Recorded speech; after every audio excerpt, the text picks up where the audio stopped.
Hey kids, welcome to class 7th.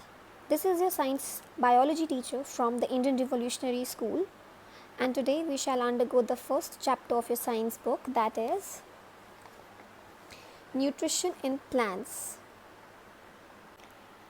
Nutrition word से आप पहले भी फेमिलियर हैं and you must have studied about it कि न्यूट्रिशन का मतलब होता क्या है.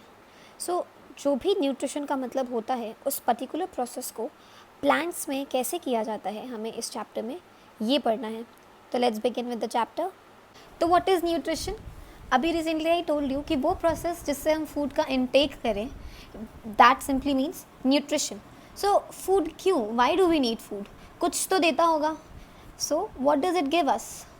It gives us nutrients. और क्या है nutrients? बहुत सारे होते हैं but essential 5 हैं. We have 5 essential nutrients जिसके लिए हम फूड खाते हैं और हर एक न्यूट्रिएंट की हमारे न्यूट्रिशन साइकिल में होने की एक अपनी रीज़न है. Before that what is nutrition? वो प्रोसेस जिससे हम फूड का इनटेक करते हैं, उसका डाइजेस्ट होना, हमारे बॉडी में उसका एब्जॉर्ब होना, डिस्ट्रीब्यूट होना और यूटिलाइज होना, ये सब कुछ मिलकर क्या बनाता है? न्यूट्रिशन. क्या क्या आया इसमें? फूड का इनटेक, इनटेक के बाद उसका डाइजेशन, डाइजेशन के बाद डाइजेस्ट हुआ तो बॉडी एब्जॉर्ब भी तो करेगी, उसका एब्जॉर्प्शन, एब्जॉर्प्शन के बाद उसका डिस्ट्रीब्यूशन पूरे बॉडी में, जिसको हम एसिमिलेशन कहते हैं, अभी आप आगे पढ़ेंगे, और डिस्ट्रीब्यूशन के बाद उसका यूटिलाइजेशन. आखिर डिस्ट्रीब्यूट हुआ है तो कोई ना कोई पर्पस होगा, उसको यूटिलाइज करेंगे हम अपने बॉडी में. So basically this all contents combine to form nutrition. Nutrition होता कैसे है? जब हम फूड का इनटेक करते हैं. इनटेक के थ्रू हमें क्या मिलते हैं? न्यूट्रिएंट्स. What are nutrients? वो एसेंशियल कंपोनेंट्स फूड के जिसके लिए हम बेसिकली न्यूट्रिशन करते हैं. तो क्या है वो basic nutrients? Carbohydrates,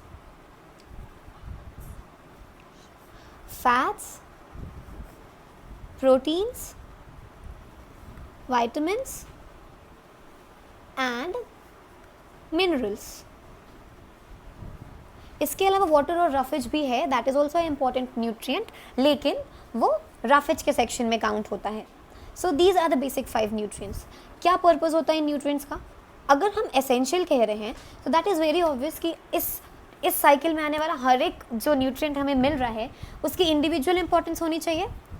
let's see कि है या नहीं है. यहाँ पे जो कार्बोहाइड्रेट और फैट्स हैं ये दोनों ही एनर्जी गिविंग फूड में कंसिडर किए जाते हैं, यानी कि ये उस तरीके का फूड है जो हमारे बॉडी में एनर्जी देने का काम करते हैं. प्रोटीन बॉडी बिल्डिंग फूड है, यानी कि बॉडी की बेसिक ग्रोथ में हेल्प करने वाला जो न्यूट्रिएंट है, that are the proteins. Where is vitamin और मिनरल्स जो हैं ये बॉडी को प्रोटेक्ट करने वाले न्यूट्रिएंट्स हैं, यानी कि body protecting mineral. What can be the different modes of nutrition? ये भी आप पहले पढ़ चुके हैं. And it is a very easy topic. बहुत ही बेसिक सी बात है. 2 मोड्स होते हैं जिससे हम किसी भी तरीके के फूड को ले सकते हैं. एक ऐसा मोड जिससे हम कुछ ऐसा करें कि खाना अपने आप ही बन जाए, और एक ऐसा जिसमें हम डिपेंडेंट रहें किसी ऐसे फूड सोर्स पे जिसके पास एबिलिटी हो अपना खाना बना पाने की. तो यही 2 फूड सोर्सेज होते हैं. ऑटोट्रॉफिक वो फूड रिसोर्सेज होते हैं, ऑटो मीन्स सेल्फ, यानी कि ऐसे ऑर्गेनिजम्स जिनके पास अपना खाना सिंथेसाइज करने की टेंडेंसी हो, उन्हें हम ऑटोट्रॉफिक ऑर्गेनिजम्स कहते हैं, या उस मोड ऑफ न्यूट्रिशन को ऑटोट्रॉफिक मोड ऑफ न्यूट्रिशन कहते हैं. ये करता कौन है? Obviously green plants. We have always studied about photosynthesis. लेकिन क्या सिर्फ ग्रीन प्लांट्स कहना सही है? अगर कोई प्लांट है जिसकी leaf red, purple and yellow and so on, अलग अलग कलर्स की है, तो क्या उस प्लांट में क्लोरोफिल नहीं होगा? ऑब्वियसली होगा. इट्स जस्ट दैट कि इनके अंदर क्लोरोफिल की बजाय क्रोमोफिल ज़्यादा होगा, जिसकी वजह से क्लोरोफिल का कलर इतना प्रोमिनेंट होकर नहीं आ रहा होगा और वो ग्रीन नहीं दिख रहे होंगे. This must be covered by the chromophils. तो वो भी फोटोसिंथेसिस परफॉर्म कर सकते हैं. ग्रीन प्लांट्स के अलावा कुछ ऐसे फोटोसिंथेटिक बैक्टीरियाज भी होते हैं जो अपना खाना खुद प्रिपेयर करने की टेंडेंसी रखते हैं. तो ये वो कैटेगरी हो गई. Moving on to heterotrophic mode of nutrition. जब भी हम अपना फूड किसी के ऊपर डिपेंडेंट होकर बनाएं किसी दूसरे फूड रिसोर्स के ऊपर या फिर डायरेक्टली ऑटोट्रॉफ्स के ऊपर डिपेंडेंट होकर फूड लें, ऐसे मोड ऑफ न्यूट्रिशन फॉलो करने वाले ऑर्गेनिजम्स को ऑटोट्रॉफिक कहते हैं और इस मोड ऑफ न्यूट्रिशन को हेट्रोट्रॉफिक मोड ऑफ न्यूट्रिशन कहते हैं। So we have just studied about the autotrophic mode of nutrition, और वो पढ़ने से हमें ये भी पता चला कि that is the mode of nutrition जो प्लांट्स फॉलो करते हैं अपने न्यूट्रिशन को अचीव करने के लिए। Now what do they do, हम सब पहले से ही जानते हैं, and the name of the process is photosynthesis. Heard the term before? Photo का मतलब क्या होता है? लाइट, और सिंथेसिस का मतलब प्रिपेयर करना, यानी कि वो प्रोसेस जिसमें लाइट, ये एक प्रोसेस है। सो बेसिकली वो प्रोसेस जब लाइट को यूज़ करके फूड का प्रिपरेशन किया जाए उसे हम कहते हैं photosynthesis, and that is what plants do. तो ऑब्वियस ही बात है, हमने हमेशा से देखा है कि जब भी कोई प्रोसेस होता है तो उस प्रोसेस के कंडक्शन में कुछ मटेरियल्स की रिक्वायरमेंट होती है हमें, तो सिमिलरली इस प्रोसेस में भी होगी, ऑब्वियस है। तो क्या है वो रॉ प्रोडक्ट्स जिनकी ज़रूरत हमें इस फोटोसिंथेसिस के प्रोसेस में पड़ती है? Let's see. इस फूड प्रिपरेशन के प्रोसेस में कुछ बेसिक चीज़ें हैं जिनके प्रेजेंस के बिना ये प्रोसेस नहीं हो सकती। सबसे पहले वी हैव ऑलवेज स्टडीड, हम प्लांट्स को पानी देते हैं, so one thing is water. We have heard that plants survive by taking in carbon dioxide, that means वो भी एक इम्पॉर्टेंट एलिमेंट होता होगा, CO2 यानी कि कार्बन डाइऑक्साइड। हम हमेशा ये कहते हैं कि ये काम सिर्फ और सिर्फ ग्रीन प्लांट्स कर पाते हैं, क्यों? बिकॉज एक कंपोनेंट होता है प्लांट्स के अंदर जिसको हम क्लोरोफिल कहते हैं, which provides the green colour to the plant. And last but not the least, photo यानी कि लाइट। तो वो लाइट आएगी कहाँ से? इसका मतलब कोई नेचुरल चीज़ ही हो सकती है, दैट इज़ सनलाइट। तो ये चार वो प्रोडक्ट्स हो गए जो sunlight, that means solar energy. तो ये चार वो प्रोडक्ट्स हो गए जिनके एब्सेंस के बिना हम फोटोसिंथेसिस का प्रोसेस कैरी ऑन नहीं कर सकते। तो लेट्स सी कि कैसे कैसे ये प्रोडक्ट्स कंबाइन करते हैं and what is then produce, जिसको हम प्लांट का फूड कंसिडर करते हैं। तो एक बहुत ही बेसिक सा रिएक्शन है that occurs for the photosynthesis to happen. क्या है वो रिएक्शन?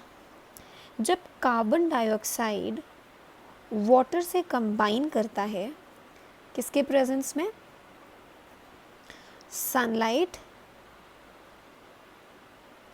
और क्लोरोफिल के प्रेजेंस में, तो वो क्या प्रोड्यूस करता है? फूड प्रोड्यूस करता है। फूड क्या? Glucose in case of plants. और साथ ही साथ we have always said that plants oxygen release करते हैं, ऑक्सीजन को वो रिलीज़ कर देता है। So this is the reaction that a plant does while it performs the process of photosynthesis. Now what? अब यहाँ पे अगर हम देखें तो कार्बन का एक मॉलिक्यूल दिया तो 6 वापस क्यों ले लिया? कभी ऐसा पॉसिबल है क्या कि हम किसी शॉप पे जाएं कुछ ख़रीदने के लिए और हम 10 रुपये देकर 60 रुपीज़ का सामान ले आएँ? वो तो नहीं पॉसिबल है ना। सिर्फ एक ही तरीका है कुछ घपला करने का, और अच्छे बच्चे वो चीज़ें तो करते नहीं हैं। तो दैट मीन्स ये इक्वेशन कहीं ना कहीं से इनबैलेंस्ड है। तो चलो ठीक है, बैलेंस करते हैं। 6 कार्बन यहाँ था, हमने इसको भी 6 कर दिया। अब जब इसको 6 किया तो ऑक्सीजन कितना हो गया? 6 × 2 12, और एक ये 13। यहाँ पे कितना है? 6 और 2 8, 13 और 8। यहाँ तो अभी भी इम्बैलेंस दिख रहा है। चलो यहाँ एक लगा देते हैं 6, ये हो गया 12 और 6 18। अब इधर कम हो गया, ठीक है, इधर से भी बैलेंस ले लेते हैं। नाउ लेट्स सी, 6 6 12 18, यहाँ पे कितना? 6 ऑक्सीजन प्लस 12 18। ऑक्सीजन बैलेंस हो गया, कार्बन बैलेंस हो गया। हाइड्रोजन कितना है? 6 to 12 6 to 12। यानी कि ये जो रिएक्शन अब हमें दिख रहा है ये एक बैलेंस रिएक्शन हुआ। इसमें क्या क्या हुआ? 6 मॉलिक्यूल्स कार्बन डाइऑक्साइड के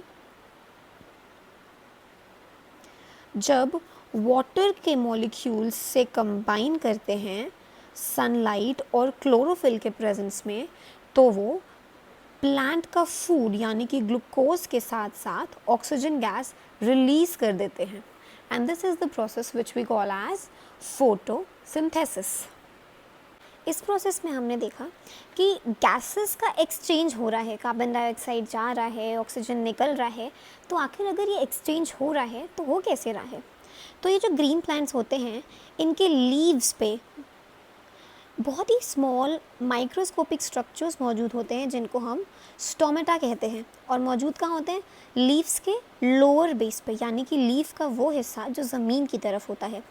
कैसे दिखते हैं ये? छोटा सा एक पोर होता है,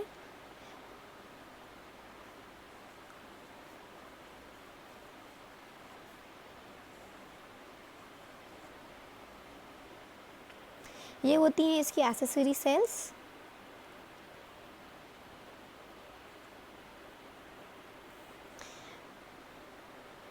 ये guard cells,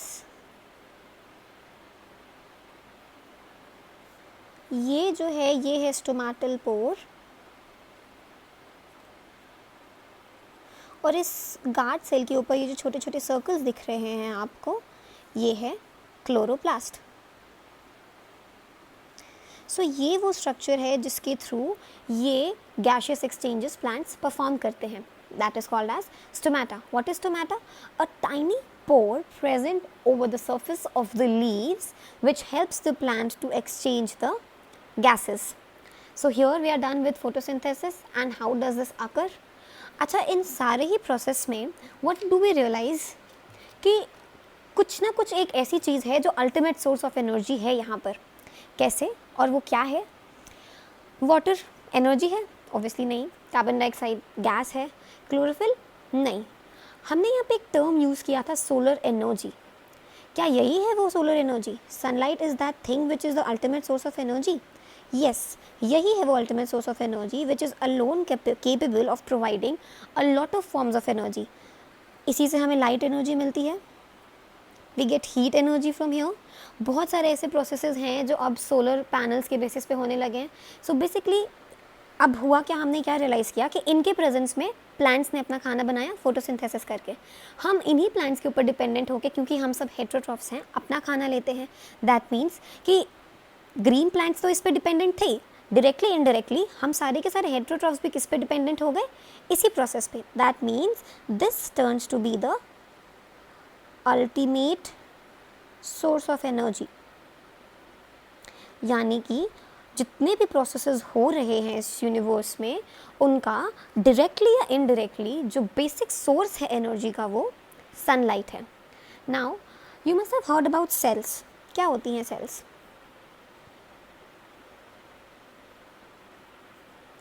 basic unit of life, एक ऐसा स्ट्रक्चर जिसकी वजह से सारे लाइफ फॉर्म्स बनते हैं। तो ये जो सेल है इनके खुद के भी कुछ ऐसे स्ट्रक्चर्स हैं जो इनके बेसिक कंपोनेंट्स बनाते हैं, और ये 3 होते हैं। Every cell has 3 basic components. क्या होते हैं वो बेसिक कंपोनेंट्स? किसी भी चीज़ की आउटर मोस्ट बाउंड्री उसको उसकी पहचान देती है। आप जिस कमरे में बैठे हैं इस वक्त, उस कमरे में अगर कोई दीवारें नहीं होती तो आप कैसे कहते कि वो एक कमरा है? कह पाते नहीं। तो उसकी जो आउटर मोस्ट बाउंड्री है वो उसका इम्पॉर्टेंट पार्ट बनी। उसी तरीके से एक सेल की आउटर मोस्ट बाउंड्री उसका एक बेसिक कंपोनेंट बनाती है, that is the cell membrane. दूसरा क्या है? साइटोप्लाज्म। जिस कमरे में आप बैठे हैं उस कमरे में अगर एयर नहीं होती और अगर किसी भी तरीके का कोई स्पेस ऑक्यूपाई करने वाली चीज़ नहीं होती तो ऑब्वियसली वहाँ पे वैक्यूम क्रिएट हो जाता, और वैक्यूम क्रिएट होता तो सारी दीवारें कोलैप्स कर जाती।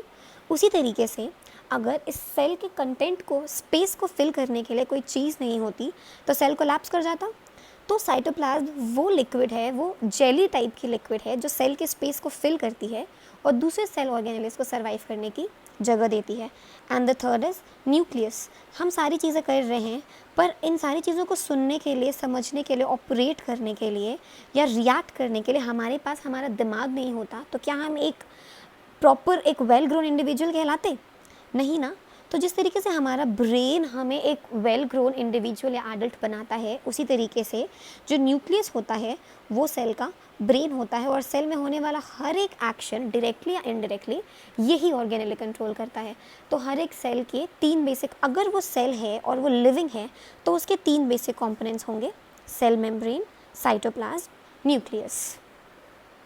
सो किड्स, आज के लिए बस इतना ही। Let's meet in the next lecture. Till then, stay safe, stay at your home, and keep studying. Take care.